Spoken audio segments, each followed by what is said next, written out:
Follow your girl Queen Kalani, KWEEN, KALANII on all platforms. Thank you for having me here at the Wake and Bake Morning Show.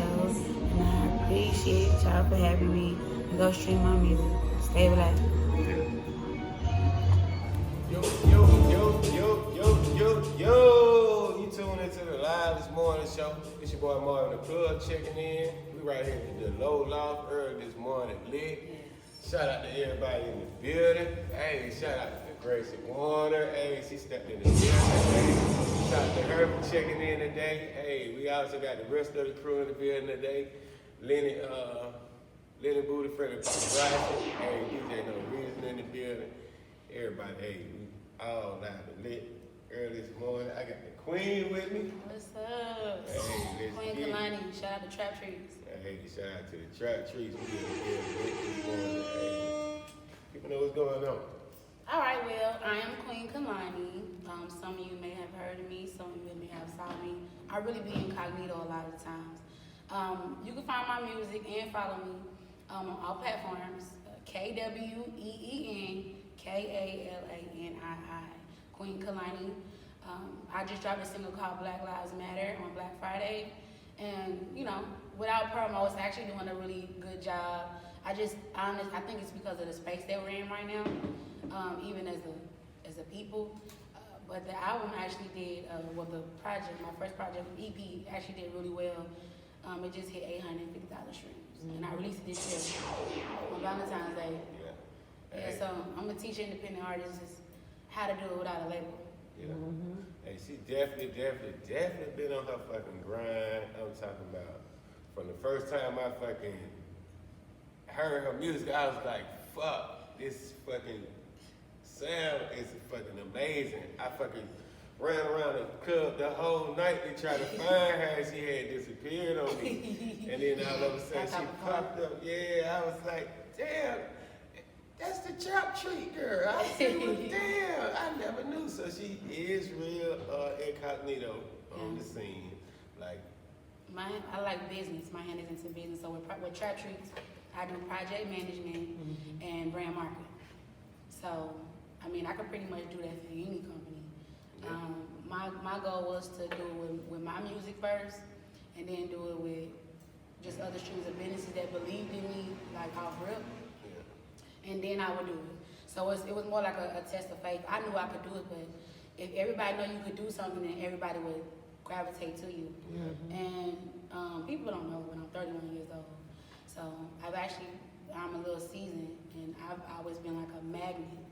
And so I realized that if you go incognito, the less people know, the less they know how to approach you. So the people that genuinely want to be a part of you, your grind, your team, your success, and really what they don't know is it's going to sprinkle off into their success too. So a lot of people get that crab in the bucket mindset. So with Trap Treats, people don't know, I was doing everything pro bono for a few months. It was genuinely just me being there. They decided like, well, we got to pay you, Queen. We got to pay you something. And so, you know, I was like, okay, cool. Because, you know, in college, it will be considered like a project. Yeah.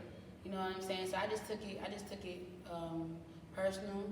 I took it serious, and I'm proud of where the Trap Treats is going. Y'all follow Trap Treats with a Z_ATL.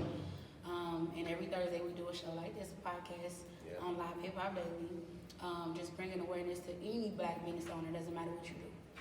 Pretty much the same thing. Again, we smoke, and of course we have infused meals, your meal of choice. But my goal is just business. So music, people don't understand that the industry is 90% business, 10% talent. So you can have the music, but I always tell people I'm a songwriter too. Because they immediately ask me, what type of artist are you? Songwriter, a singer, or rapper? I do both. And I write country, house, EDM, lo-fi, whatever you need. I do all genres of music because my goal is to be in business. Royalty, residual income. Hey, she got this shit down to a goddamn science. I'm talking about as far as, hey, most artists, hey, they ain't no top of the game, goddamn. Especially goddamn with the knowledge that you goddamn laying out. Like, I really goddamn respect your grind 100%. Like, you definitely, every time you see me, you be like, hey, when we gonna get it? hey, what's up with the show? And I'm like, hey, we gonna get it. And we definitely goddamn.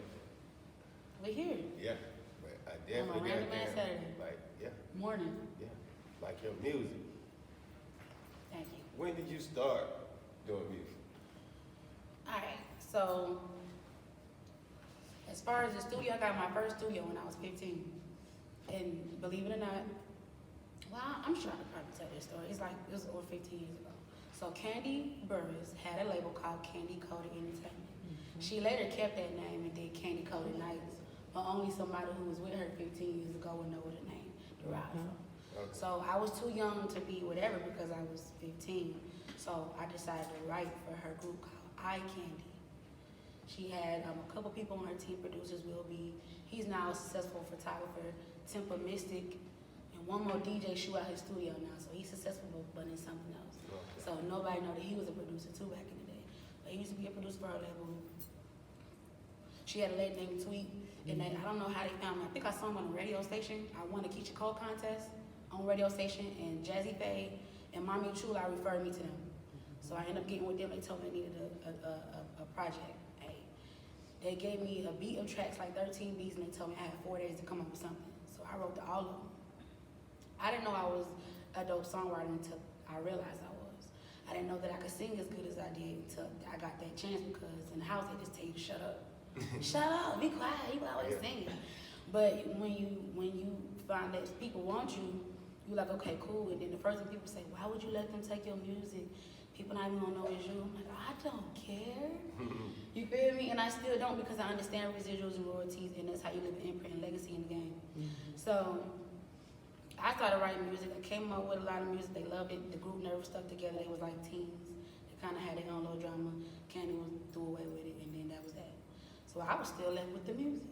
So I just got better and better and better at it. And then when I linked up like 2013 with 808 Mafia, I was like doing hooks.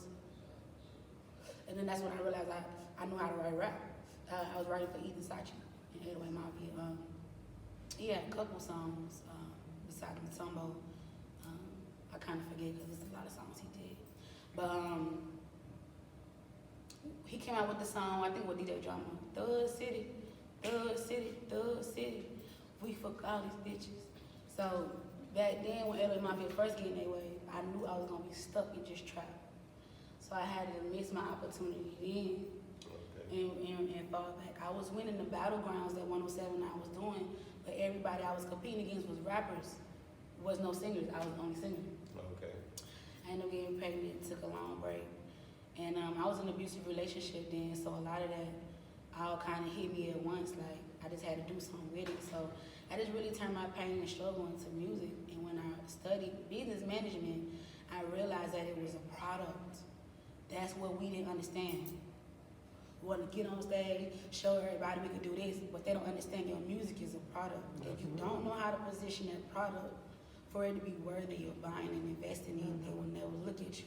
They will always look over you. And that's why you always be like, dang, so-and-so got a lot of talent, but they don't ever go nowhere. It's because they was missing the business aspect, or they was put in a bad business position, kind of like 2 Chainz Titty Boy.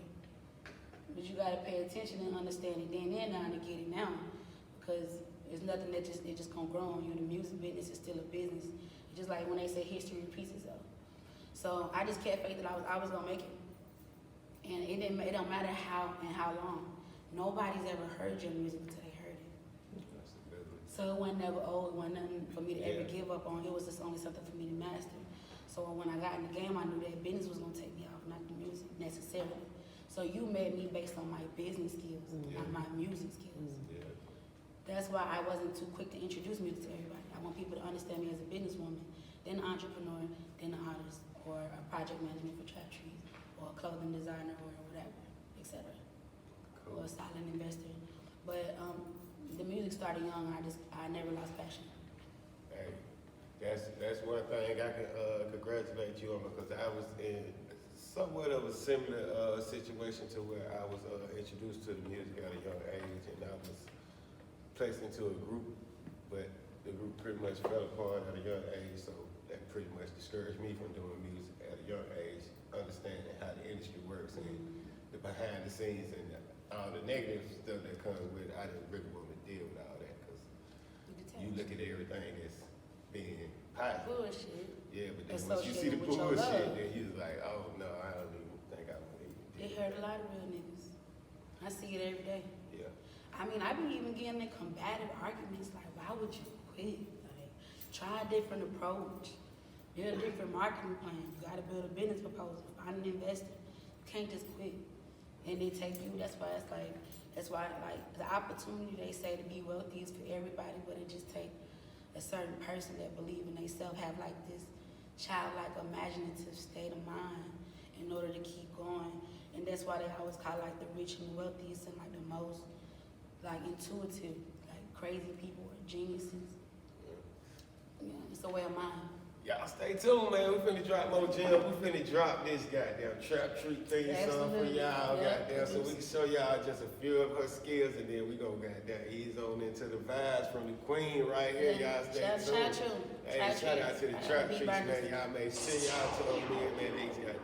They got dopest trap ways, trap grapes. Everything. Hey, trap snacks. Shout out to Auntie and Shay. Hey, let's get it.